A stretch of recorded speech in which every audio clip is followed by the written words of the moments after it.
अजितदादांच्या अपघाताच्या दिवशी व्ही.के. सिंगला 9,81,00,000 रुपये देण्यात आले असा आरोप रोहित पवारांनी केला। तर अंत्यविधीच्या दिवशी 16,88,00,000 रुपये देण्यात आले असा आरोप रोहित पवारांनी केला आहे।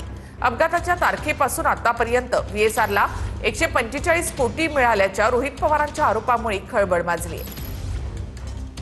28 जानेवारी ऍक्सिडेंट केला म्हणून बक्षीस म्हणून 2,81,00,000 रुपये दिले, 9 कोटी। त्यानंतर 29 जानेवारीला 16 कोटी दिले। म्हणजे दुसऱ्या दिवशी जेव्हा अजित दादांचं तिथं अंत्यविधी चालू होता, सगळे मोठे मोठे नेते तिथे येऊन काही प्रामाणिकपणे भावनिक दृष्टिकोनातून नाराज होते, भावनिक झाले होते आणि काही नुसते येऊन तिथं नाटक करत होते असं आपल्याला म्हणावं लागेल। त्या दिवशी 16,88,00,000 रुपये त्या व्हीएसआरला तिथे दिले। म्हणजे एका बाजूला पैसे देण्यासाठी व्यापाऱ्यांना, ट्रेडरला, आपल्या त्या कॉन्ट्रॅक्टरला देण्यासाठी पैसे नाही, दुसऱ्या बाजूला आपण जर बघितलं तर तुम्ही 145 कोटी रुपये हे व्हीएसआरला देतात, जेव्हा ती कंपनी ही आता ऑब्जेक्शन मध्ये त्या